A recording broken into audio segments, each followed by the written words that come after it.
It's 9 a.m., time for the only garden talk radio show in Milwaukee. Tell your friends, the Wisconsin Vegetable Gardener is on the air. Join us and let's grow together.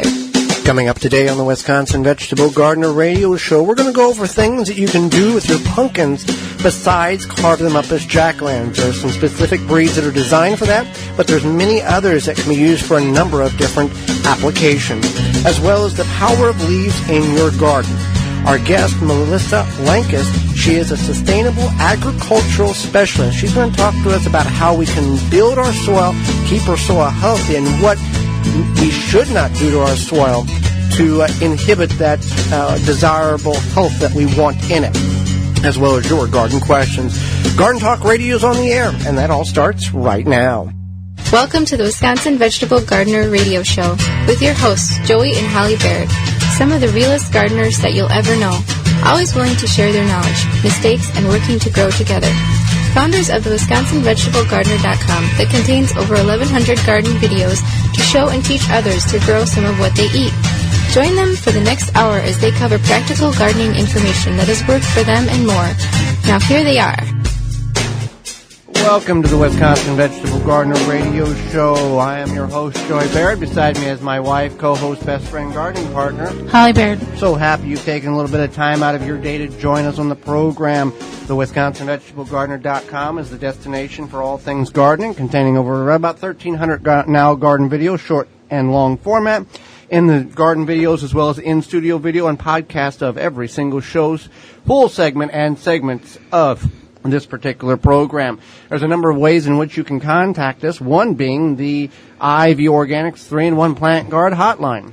IV Organic 3-in-1 Plant Guard naturally protects plants against damaging sunburn, insects, and rodents, protects newly installed plants and trees, shields prune and damaged surfaces for use on your roses, fruit and nut trees, ornamental trees, and shrubs. This product is non-toxic, environmentally safe, and organic. For more information, you can visit ivorganics.com. You can call in anytime to us here at WNOV at 414-444-5250 with your question or comment. As well as you can email us at TWVG Show. Our Twitter handle is TWVG Show or hashtag TWVG.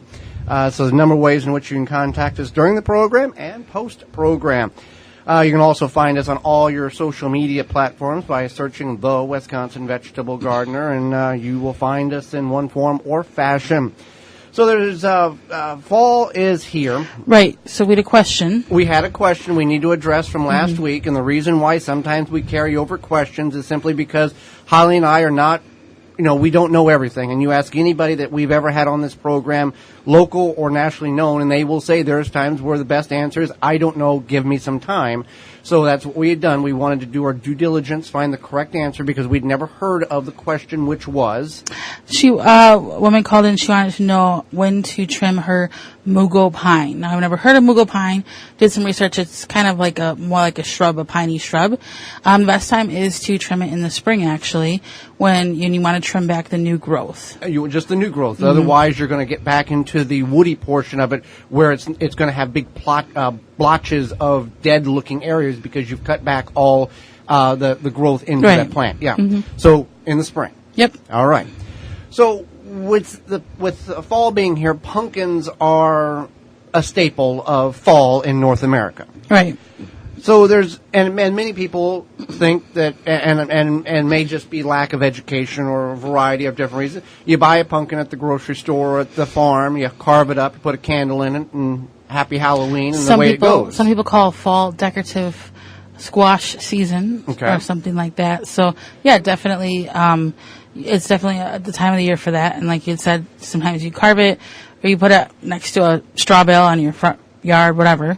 But pumpkins are interesting because they're basically only native to North America. And prior, and just a little, here's a fun fact type of thing. Pumpkins were not always used for Halloween or for carving. Right. So jack-o'-lanterns were created by the Irish, mostly the Celtic people. And what they did is they carved turnips. And some potatoes. So they carved turnips and potatoes, which makes sense because that's what they had. And what they would do is then they would put, not necessarily a candle, but like a hot ember in it. And they would use that to ward off bad spirits near All Hallows Eve. There you go. So then the Irish people immigrated to America, just like many people immigrated to America, and they brought that tradition, but then somehow they found these pumpkins and were like, cool, these are bigger and better, right? Right. Yeah. But there's many other things in which you can do with a pumpkin and many different other varieties than the traditional orange jack-o'-lantern that we're familiar with in the grocery store or at the pick-your-own-farm or the farm stand. Definitely. So one thing that comes to mind mostly is to bake with your pumpkin. People are very familiar with pumpkin pie. That is something. Now, you would not typically use a jack-o'-lantern pumpkin for that. You would use a sugar pumpkin or a pie pumpkin. It can be done. It can be done. It's going to be a little bit stringy. So you would have to really cook it down, really blend it up. It's not ideal, but if you have, say you just happen to have a lot of these pumpkins, then go ahead and do it. There's no problem with it. And a jack-o'-lantern here is somewhere between 10 and 50 pounds. A sugar pie pumpkin actually is nature designed. It has a higher sugar content, designed for more edible consumption. And they're between 6 and 8 pounds. And one thing to note is that if you buy canned pumpkin, it's actually not pumpkin. It's a variety of squash. Mm-hmm. Not that it's not going to taste like a true pumpkin. It's very similar to a pumpkin, but it's just a meatier squash that's grown. Which we're accustomed to in North America because that's what we've grown up on. And it's just more orange. Like when we make pumpkin pie from homegrown pumpkin, it's a little bit more brownish looking. It's like tan. Yeah, it's like tan. Yeah, like raw meat color. I know it's a terrible comparison, but that is the color. We're not used to the bright orange crayon color pumpkin pie that we see in the store. Tastes the same. Yes. But it's similar. And in the southern portions of the United States, they use sweet potatoes because pumpkins are not that prevalent down there. And then also, some people will take their butternut squash and do the exact same thing as they would with pumpkin pie, or with pumpkin, and make butternut squash pie, and it's the same kind of concept. So you can bake with it. And, right. And there's a variety of, from the little teeny tiny wee bee pumpkins or jack bee little pumpkins, those are edible, the little decorative ones, all the way up to all pumpkins are edible, and there's dozens upon dozens Cinderella of varieties. pumpkins. Yeah, Cinderella pumpkins. Dozens of varieties of pumpkins in which... And don't forget, I feel like that guy in Forrest Gump now, you can make pumpkin bread, pumpkin bars, pumpkin muffins, pumpkin, all sorts of stuff. So definitely think about that. You know, if you have some pumpkins, find a good deal. You can do a lot of stuff with them. Now soup, pumpkin soup is good. You can also, we cooked our soup in a pumpkin. Mm-hmm. So that was kind of fun. You clean it out, you create a bowl, yeah, you bake and then you put your ingredients in there and you cook it. And then as you dig the ingredients out, you scrape the side of the walls to get some of that pumpkin, the meat there, to incorporate it in and the I think soup. we added like leeks, some broth, and some other stuff. So that was good. If you search pumpkin soup in a pumpkin on YouTube, the Wisconsin Vegetable Garden, you'll find that video. Mm-hmm. And then just any sort of other cooking you could do. You could just take the pumpkin, puree it, make it into pumpkin soup, like a butternut squash soup. Definitely delicious. Like many vegetables, a pumpkin is low carb, good for you. So that's a plus. You could roast the pumpkin too, and just put like different spices on it, some oil, butter, whatever. So let's talk about preserving. There's one aspect of preserving a pumpkin where you take the actual unit and store it in a cool, dry place, basement, somewhere in that nature. We've had them last from October to early March, where we've stored them in an unclimatized basement. And we had a white pumpkin that we found, and we used it for demonstration purposes for kids, and that lasted over a year before it started to go bad. But let's talk about that's one way of storing it. The other ways are you can can the pumpkin and you can freeze the pumpkin. So let's talk about the safe ways in which we can do this. Sure. So if you're going to can or freeze a pumpkin, you want to peel it. You want to get that peel off. And then obviously remove any seeds, any of that stringy stuff, whatever. When you can it, you need to pressure can it because it is low acid. And then you need to cut it into like 1-inch cubes. We want to peel it too. I said that. Yeah, okay. Yeah, you want to peel it. So you want to peel it, cube it, and then you're going to pressure can it. You cannot water bath can a pumpkin, you have to use a pressure canner. So if you don't have a pressure canner, don't want to invest in one, don't want to take that route, you can freeze it. You can do whatever you want at that point with it. You still want to peel it and you want to cube it, but you could. You still need to cook it down? You need to cook it down. Okay. Mm-hmm. But you could puree it or you could leave it cubed. If you leave it cubed, it's going to get mushy in the freezer because once you cook it down, it gets different consistency. But and then once you have it frozen or canned, it's nice. You can pull it out. You can puree it to make pumpkin pie. You can puree it for soup. You can just do all sorts of stuff with it. Make it with some lentils or some beans. It's quite delicious. Couple of things with that. One, if you pressure can a quart jar of pumpkin, that is the amount that you need for a pumpkin pie. So 1 jar, 1 pie. Right. You've got to add all your other ingredients, but that's the measurement. 2, whenever you freeze the puree, it is best or recommended that you freeze it in quantities that is a one and done use. You're not thawing it out, taking so much, freezing it back up and putting it back. The same amount you would need for a pie, put in a zip top bag, that type of thing. So it's all used one time. It's not repetitive thawed and freeze. Right, that's correct. So you want to figure that out. And we've grown pumpkins in our garden, and you can find the videos. We grew a Jardel pumpkin. We grew 3 of them. They're about 3-inch thick walls. They're a bluish gray pumpkin, beautiful pumpkin, sweetest pumpkin pie that you ever have eaten. It's a pretty pumpkin too. And such smooth puree. There's no stringy whatsoever. Those pumpkins are designed for that type of application. Jardel is one, and then there's Cinderella.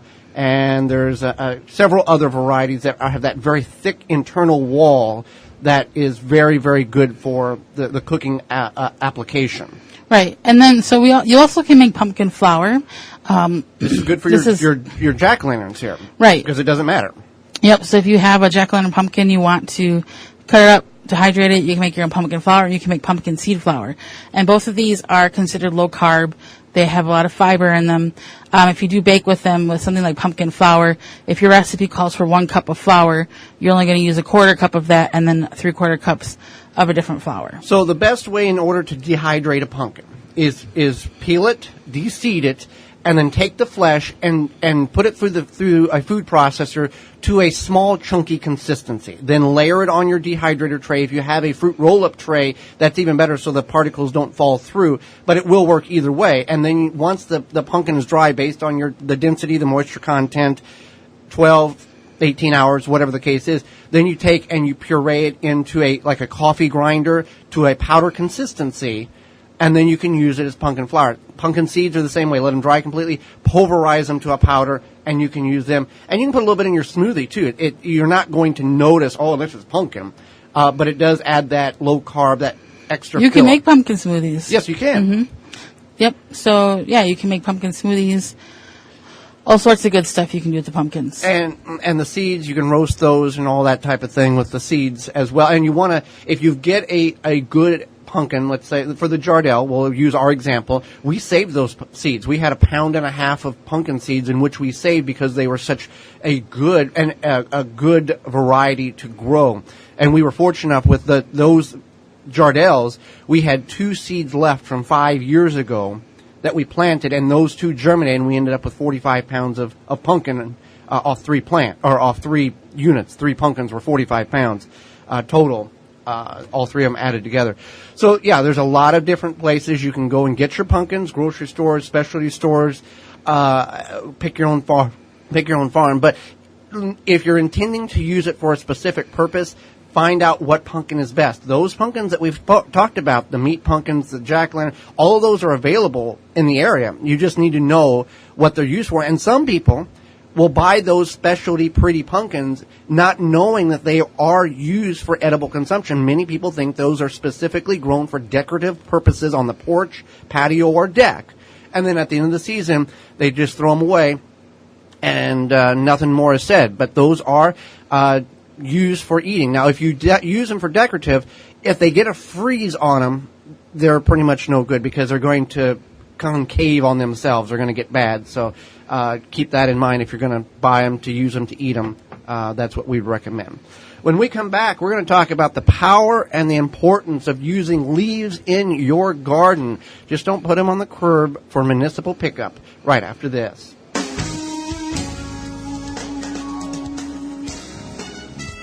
For more gardening information, visit the WisconsinVegetableGardener.com. But wait till after the show. We still have more garden information to talk about.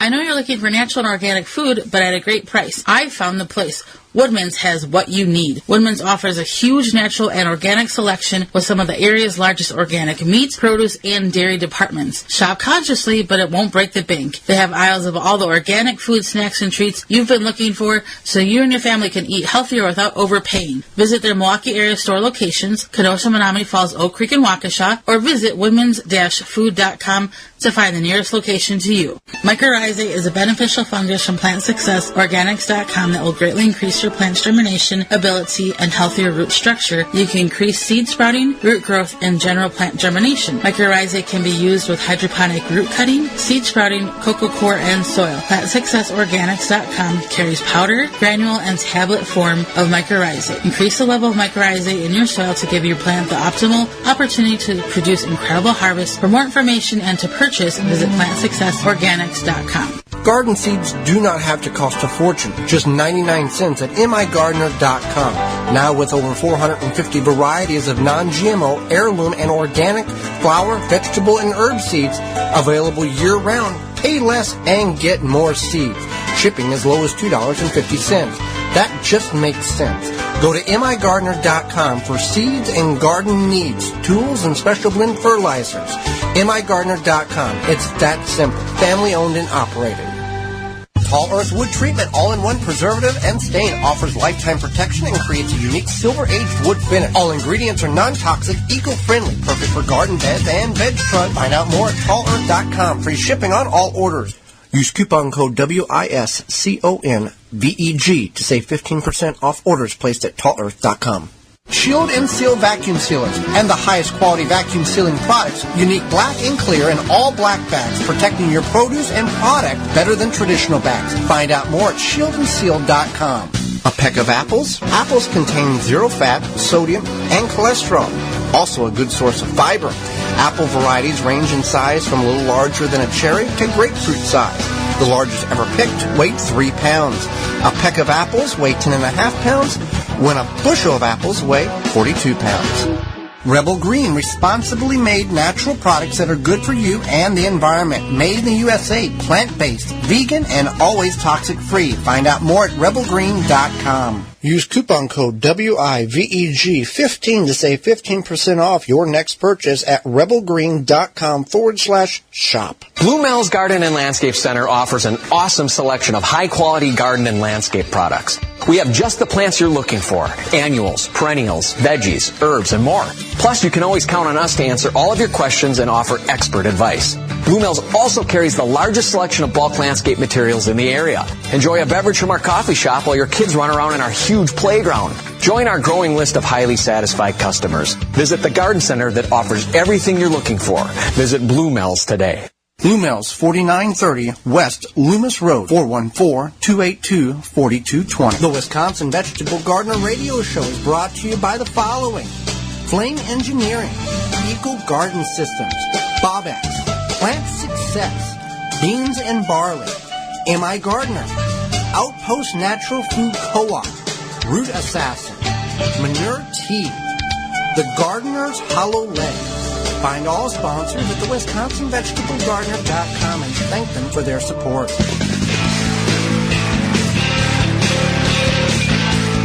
Now back to the Wisconsin Vegetable Garden Radio Show Well, you guys are like internet rock stars. with your hosts, Joey and Hallie Baird. Well, summer had to end sometime, and fall is here for a while. It's another opportunity, and some people will be sad that there's another job in which we can perform in the garden.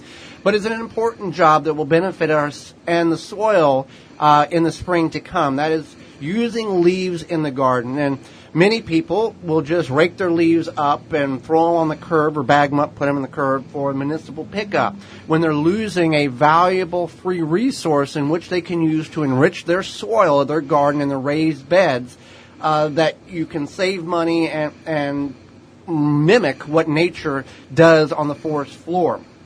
So there's a lot of things and techniques in which one can do in order to achieve this goal. But leaves are extremely powerful. They bring nutrients up from beneath, from very deep, and incorporate into leaves, and when the leaves fall, break down, it feeds their soil. We've done this, and we've talked about this to exhaustion on the program in our weekly videos on the website, where we brought in 2,000 pounds of leaves from our property and the neighbor's property in the street, and incorporated them, just top-dressed our beds. We didn't mix them in or till them in at all, but we simply layered them on the garden bed, 24, 30 inches in height, and this was last year, November, early December, and by June, we didn't know or couldn't prove that we had done anything besides showing photographs to people because they broke down. Now, you can use most leaves. There are some such as eucalyptus, walnut, and camphor leaves that you don't want to use, or if you do use them, you want them to break down. Put Separately. them in your, separately. They do have a chemical or an ingredient which can inhibit growth of some plants. Right. So I don't know how many people have eucalyptus trees but around here, but that's definitely walnuts and possibly the camphor, so you want to keep that in mind. Now, leaf mold is basically what you're trying to accomplish. Now, don't think of mold as a negative thing in this situation. This is a positive thing. If you ever walk through the woods, take a little hike, you'll see that the ground is covered with leaves. The ground of the forest is covered with leaves. And that's a decomposition process that's going on.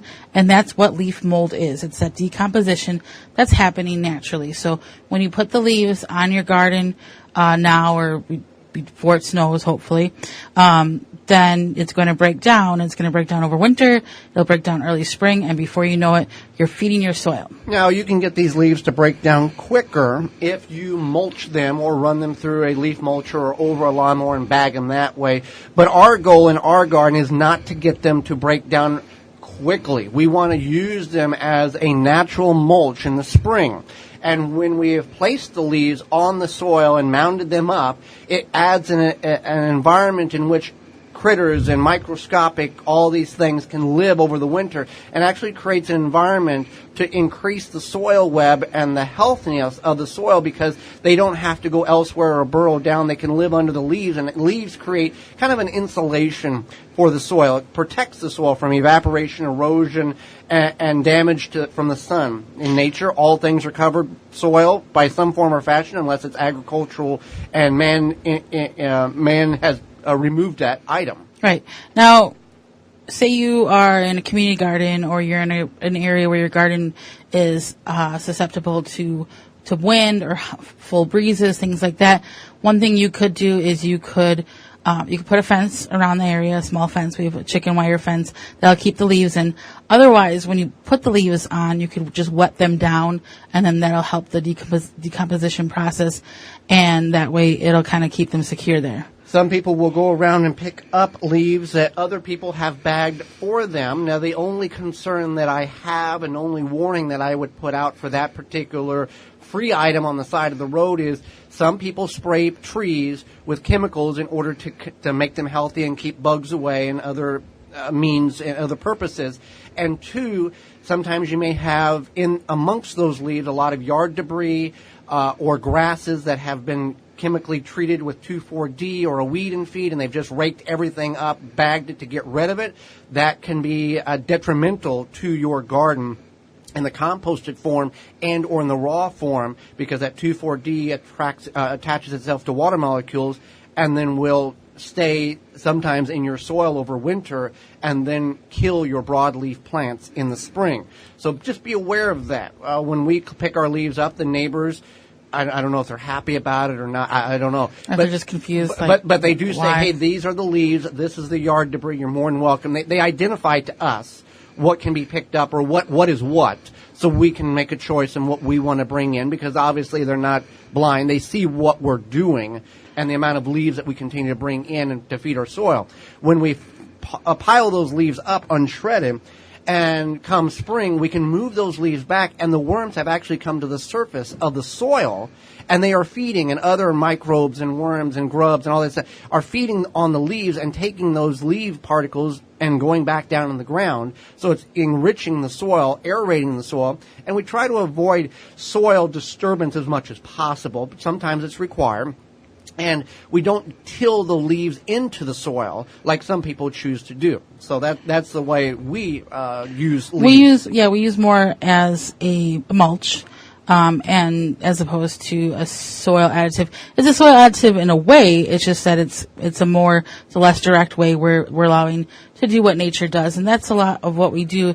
Is we kind of mimic what nature has going on for our garden. So we're growing in the most natural way without disturbing the ecosystem too much. There are some really cool things in which you can do with leaves right now that doesn't involve building your soil. If you have a carrot bed, if you have a parsnip bed, if you have a kale or Swiss chard, other cool hardy plants, leeks for that instance, beets, you can take leaves and mound them over these plants. I mean, really make a giant hill of based on how large your plant is, and actually create a greenhouse. Essentially, you're keeping the plants in the soil from freezing over the winter months, and then as you need it, and Amish have been known to do this, they'll rake back the leaves, pull out a dozen or so carrots, cover the leaves back over that particular area.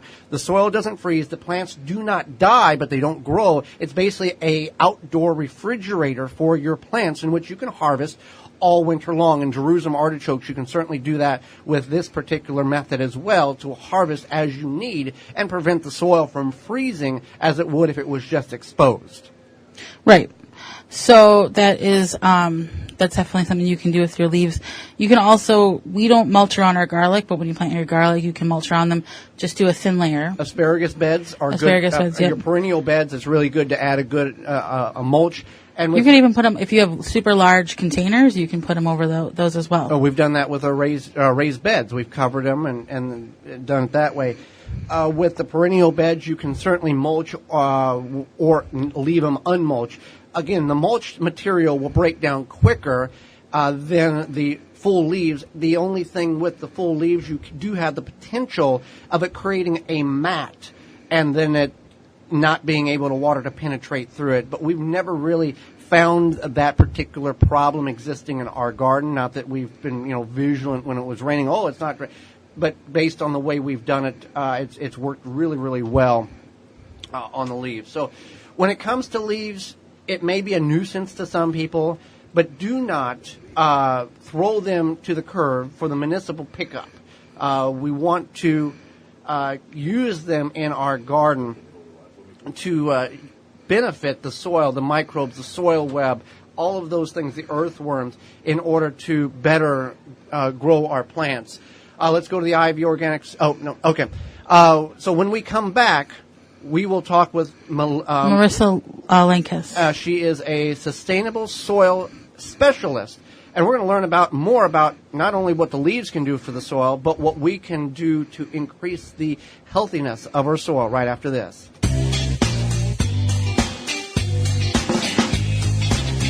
Got a question? Email the show at twvgshow@gmail.com.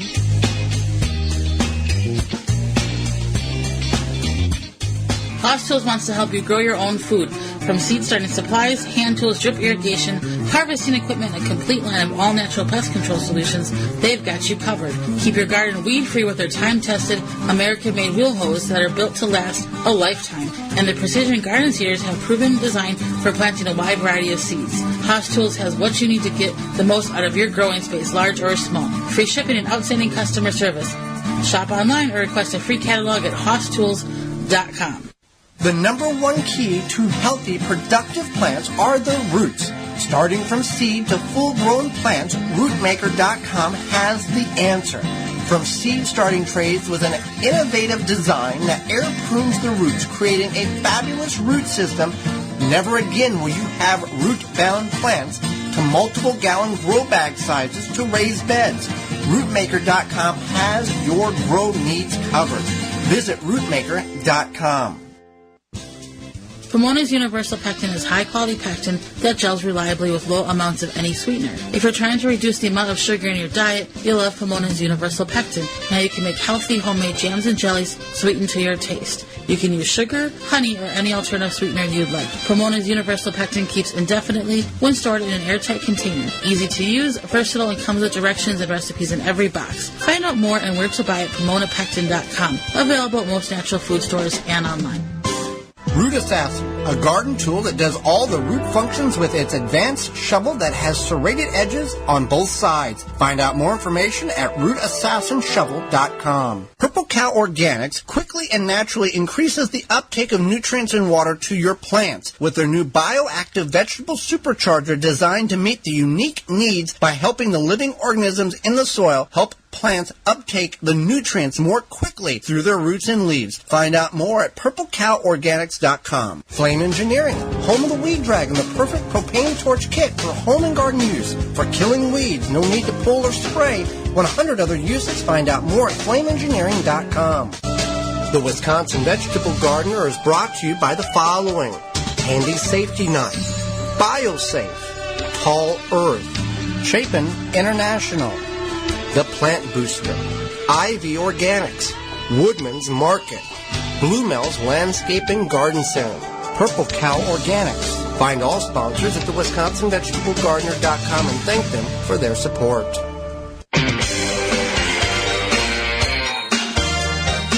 Now back to the Wisconsin Vegetable Garden Radio Show with your hosts, Joey and Holly Baird.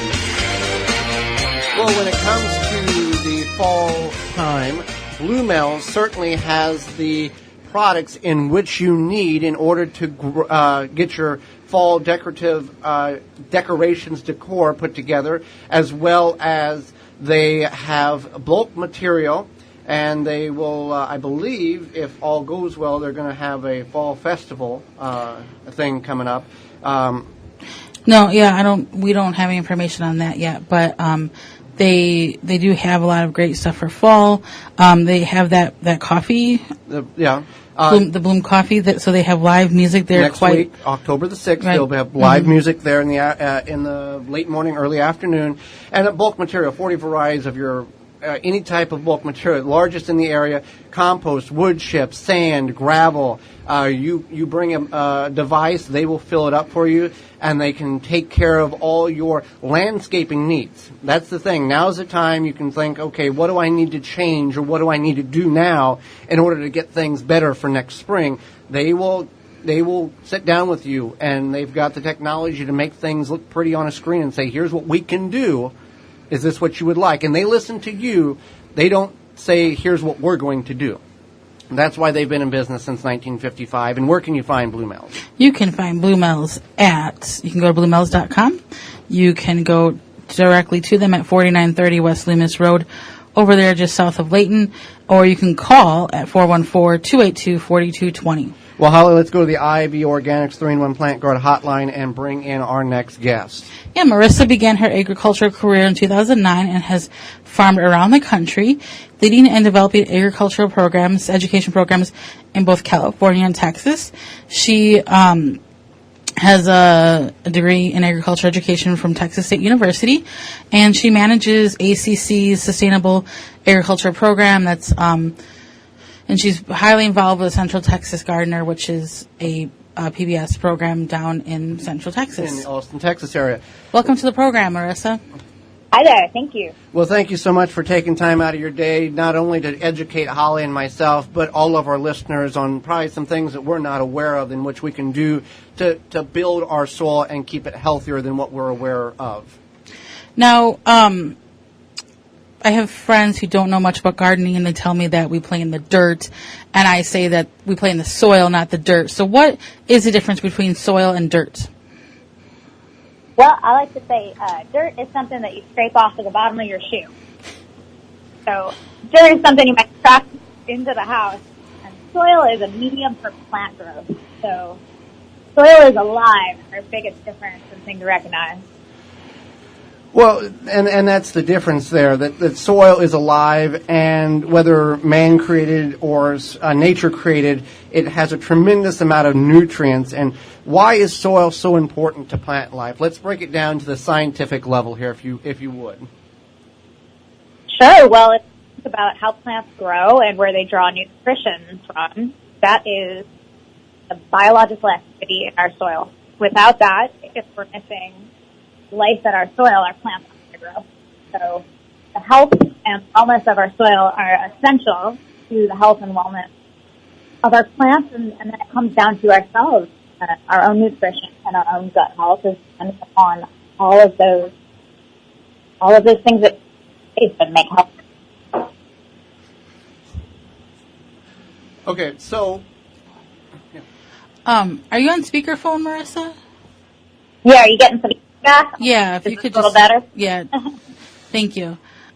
So why build your soil sustainably? There's a lot of products out there that will feed your plants, supposedly. Why is it important to build your soil versus feed your plants? Sure. So that's kind of a classic adage with sustainable agriculture: is feed the soil, not the plant.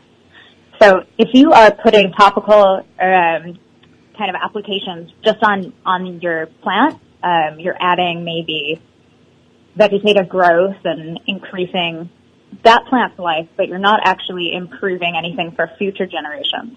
So if you think about how plants absorb nutrition, it's actually the microorganisms in the soil are breaking down organic matter and making those minerals and nutrients that they need available to the plant.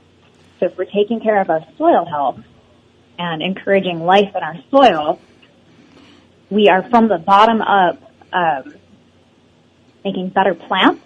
And even if you have, like I'm looking out at the farm right now and we have eggplants still out here right in front of me, and they're a really healthy crop, but when we take those out, because we've been nurturing our soil with compost and organic matter, the next crop that we put in is also going to be healthy, whether it be a cover crop or cash crop.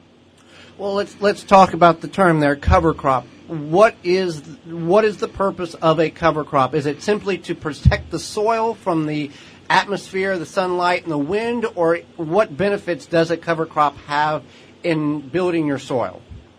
Sure. So that's one function, just like you mentioned.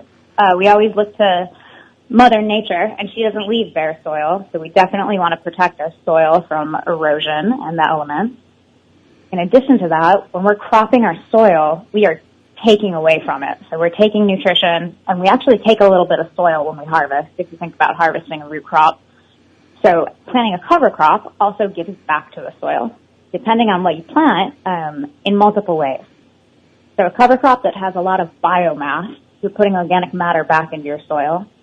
And then legumes are one we talk about a lot, and they're really special because they fix nitrogen in a natural way into our soil.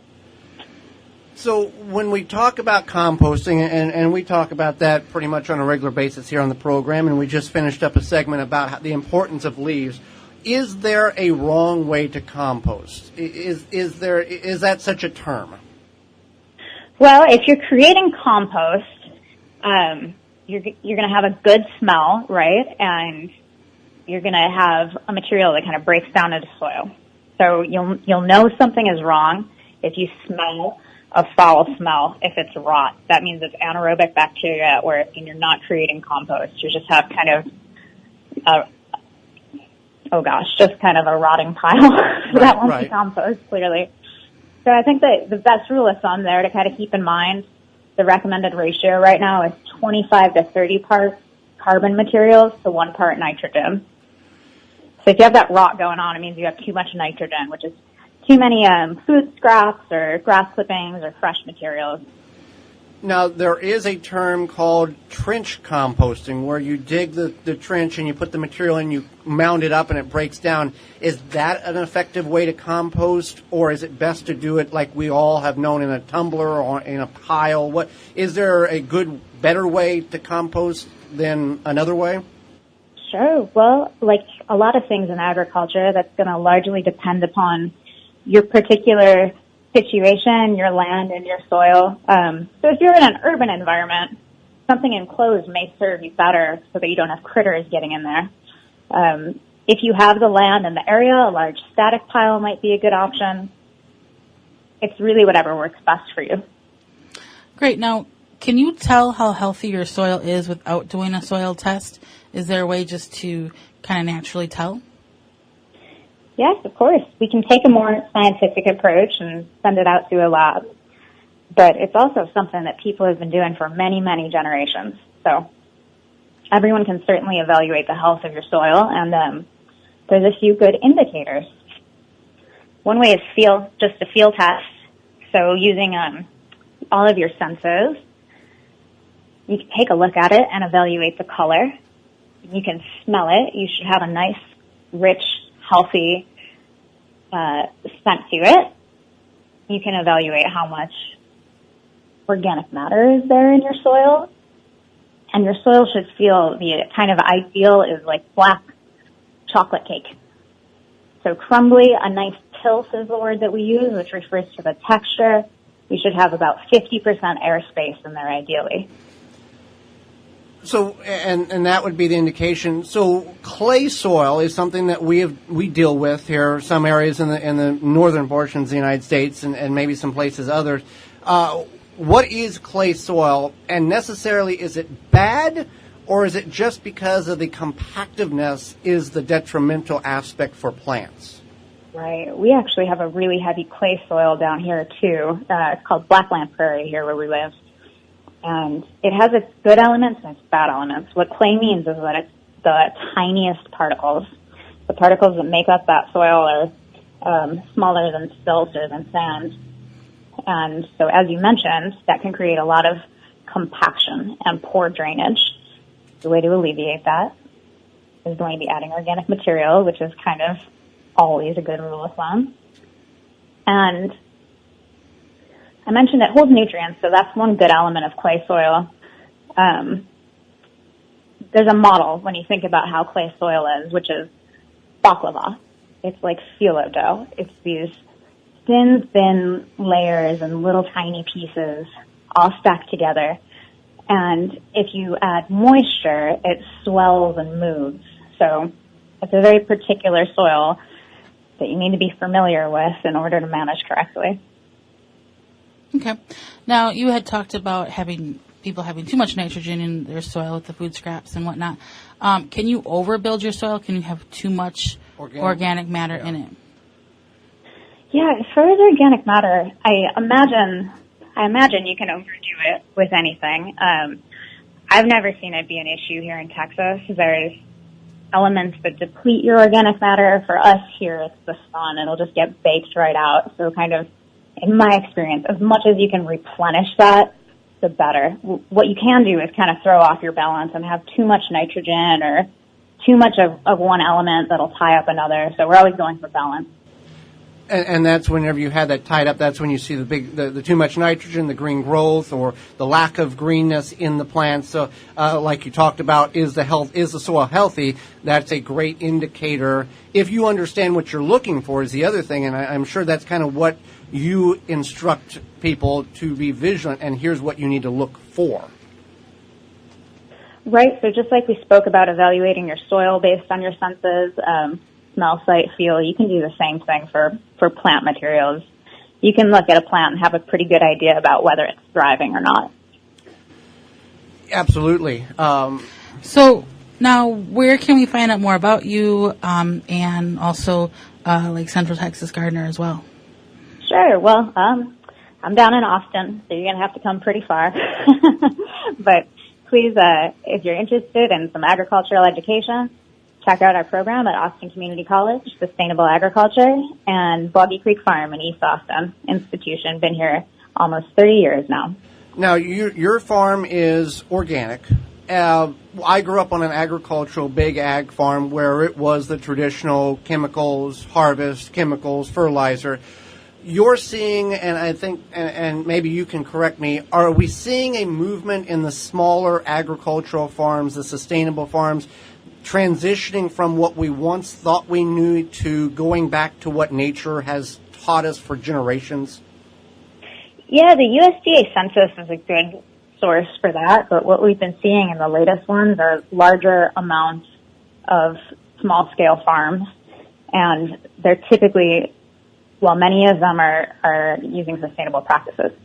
So, and I am seeing in the people we encounter coming through the program and trying to learn about agriculture, a large interest in growing the way that our grandparents grew. So I think that's a very natural human urge to want to connect with the earth, and the best way to do it is just start planting seeds, and that's how we learn too. Right, and as we plant the way our grandparents planted, we have to learn a word called failure.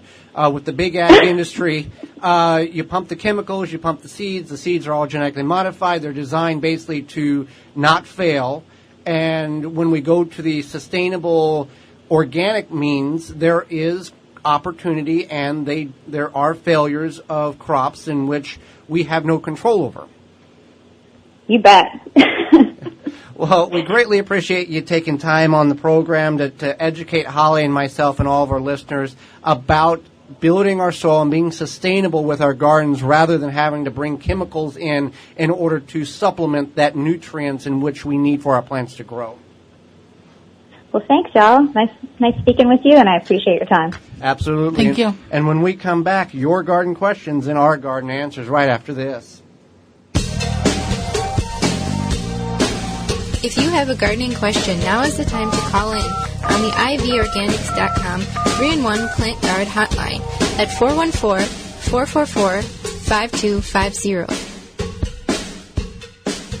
Do you have a problem with deer or small herbivores eating your vegetation? There is a natural solution that is safe for your pets and family. Bobex is the answer. An environmentally friendly solution to protect your plants, will not wash off, and is guaranteed. Bobex Deer was independently tested against 9 known competitors and rated 93% effective, second only to a physical barrier. Bobex can be used on all types of ornamentals, trees, and shrubs. Ask for it by name at your local independent garden center. Find out more, visit bobex.com. BOBBEX.com.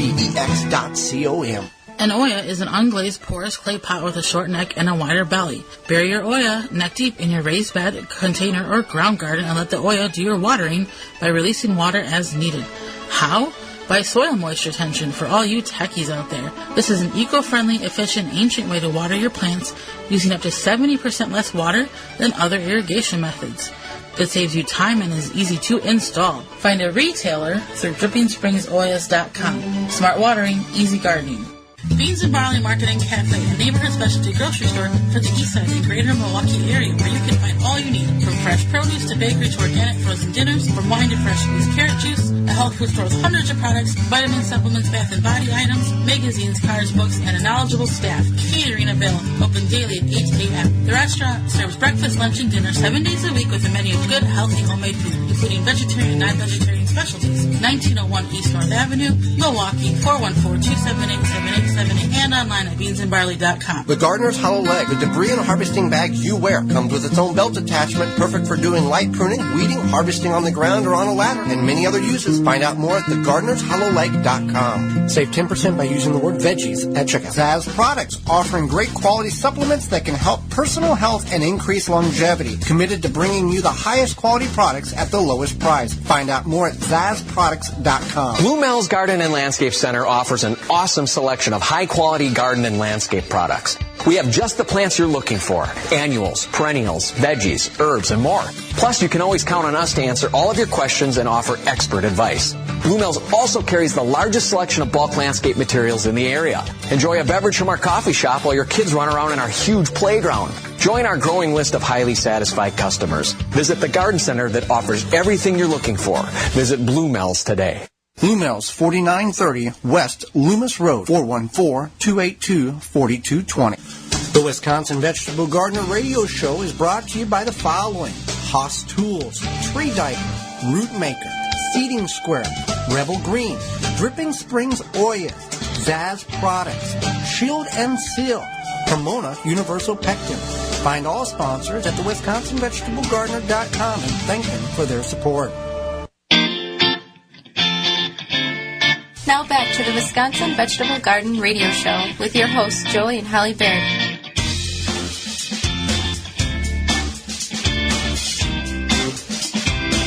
Ivy Organic 3-in-1 Plant Guard naturally protects plants against damaging sunburn, insects, and rodents, protects newly installed plants and trees, shields pruned and damaged surfaces for use on your roses, fruit, nut trees, ornamental trees, and shrub. This product is non-toxic, environmentally safe, and organic. You can visit ivorganics.com for more information. You can call in right now at 414-444-5250 with your question or comment. And you can email us at twvgshow@gmail.com at any time, or hashtag TWVG, or at TWVG Show on Twitter. Had a couple of questions come in this week. How do you know when it's time to harvest yacons? It's my first time growing them. Thank you. Now, first of all, what is a yacon? A yacon is a root crop from South America, and it's kind of like, it's also known as a yucca. Okay. It's kind of like a less starchy potato mixed with like a jicama. It looks like a sweet potato when you dig it up. Yeah, it looks like a very pale sweet potato. But it's a neat plant. It's kind of fun to grow. We can grow them here in our zone. So ideally, if you could get them to put a flower on, that's when you harvest them. Right. You're going to harvest 6 months. Yeah. You're going to harvest them basically you're going to leave them in the ground as long as you can and harvest them before the first freeze. Once the frost kills the foliage, then you can harvest the plants. But you want to remove them before the ground freezes. That is correct. Mm-hmm. Another question here. I live in Pennsylvania and still have some red beets in the ground. The leaves have died back. The shoulders are exposed. The bottom of the beets still look good. Do you think they are edible? Any advice? Thank you. Well, I would pull those beets out and I would cut off the funny shoulder parts and eat the rest because they're still good. And you can do whatever you need to do with them, but they are definitely still good. That's right. I want to address, and because we got cut short a couple of weeks ago, about how to buy or what to know to buy a good pressure canner. Sure. So the first thing you want to do is you want to think about, how much money you want to spend. Right, because you can go $50 to $800. Well, I don't know as cheap as 50, but it's probably 70. $70 to $800. Yeah. So Massive. that's one. Two, so once you determine that, you want to determine how much you're going to pressure can. So those two might go hand in hand. You might think, this is my budget. However, maybe I have some wiggle room because I'm going to do a lot of pressure canning. There's a lot of things you can pressure can besides vegetables, and a lot of people don't realize this. So if you are like a hunter or you get a really good deal on meat, you can pressure can a lot of meat. And that makes it shelf stable. Specific types of meat, not fatty meats.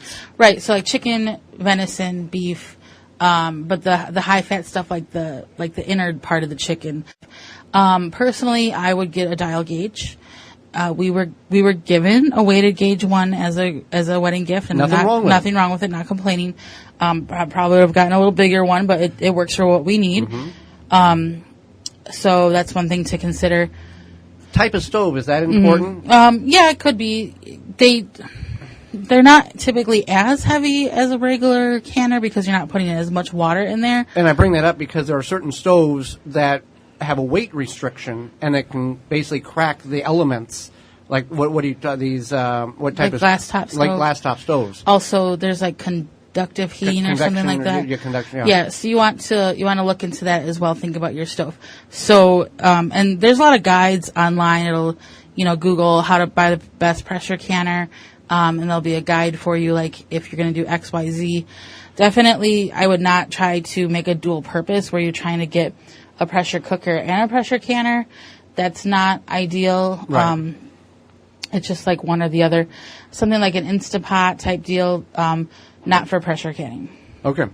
So some things to keep in mind there when it comes to pressure canning, pressure cookers, and you cannot safely use an electronic device in order to can anything, right? Right. Yep, that's correct. So I guess a lot of times people think, I want a pressure canner.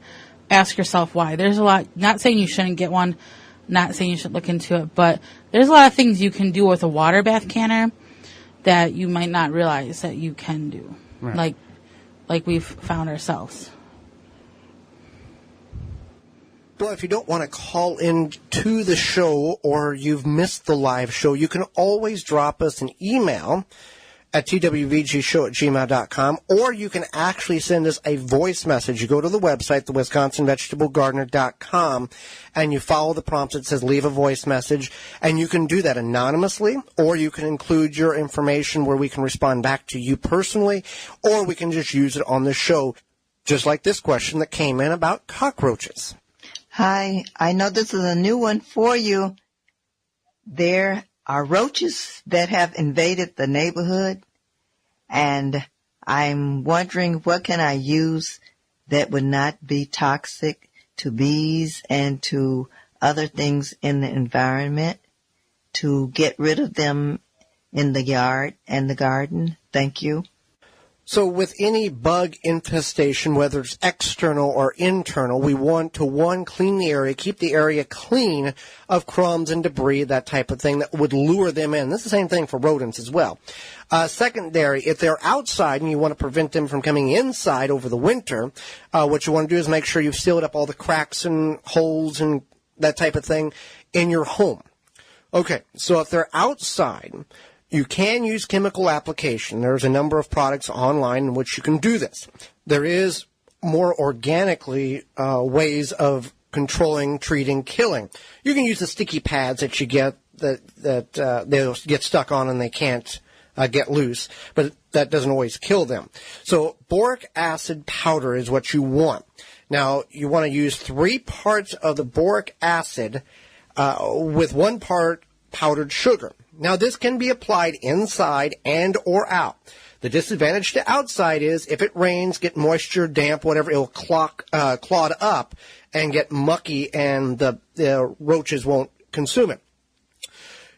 3 parts boric acid to 1 part powdered sugar. The sugar lures the roaches in while the boric acid kills them. Now, boric acid is not toxic to people or pets, but it can be irritating to skin, and you just want to make sure it's out of reach of children and pets and other wildlife, I guess, if you're not trying to control or kill them. But it will work very, very effectively if you don't want to go with the chemical application in order to control roaches in the house and or out. So it's something you can do to control things in your area. Last week we talked about creeping Charlie and the infestation and the abundance that it can choke out your native grass. If you have to go a chemical route, Fox 6 News here in the Milwaukee area did a story on this, talking about how invasive it is and what's going on with it. So, yeah, I think you can go to fox6news.com if you're outside of the Milwaukee area or here and catch that story. But you can use a chemical application at last resort. 2,4-D. It's a broadleaf spray. It will kill the creeping Charlie, but won't affect any of the grasses that are there. So you could spray it, get it back in check, reseed that area, and it should greatly reduce the problem that you're facing with the creeping Charlie in your yard. We are out of time, and we certainly appreciate yours. Join us next week, Programming Note, when we're going to talk about 5 things in which you can make in your own home that you maybe thought you could only buy them at the store, as well as misconceptions and misunderstandings about being a prepper. Our guest will be Tess from Fungal Freight. She will be talking about mushrooms and how we can grow them in our own backyard and in some instances in our own home. These are edible, consuming mushrooms, not the psychedelic ones that maybe somebody is thinking about right now. Just a typical fungi mushrooms. Miss any portion, plus your garden questions. Miss any portion of this program or want to revisit it, you can find that on all your favorite search engines. Just type in the Wisconsin Vegetable Gardener Radio Show and catch it in podcast form or in-studio video replay. And you can find those under the website, thewisconsinvegetablegardener.com. Until next week, for Holly Baird, I'm Joey Baird, and we will see you in the garden. You've been listening to the Wisconsin Vegetable Gardener Radio Show. Tell a friend and join Joey and Holly again next week so we can all grow together. The Wisconsin Vegetable Gardener Radio Show is a production of the WisconsinVegetableGardener.com in association with WI Garden Media Broadcast live from the WNOV 860 AM and the W293CX 106.5 FM Courier Communication Studios in Milwaukee, Wisconsin.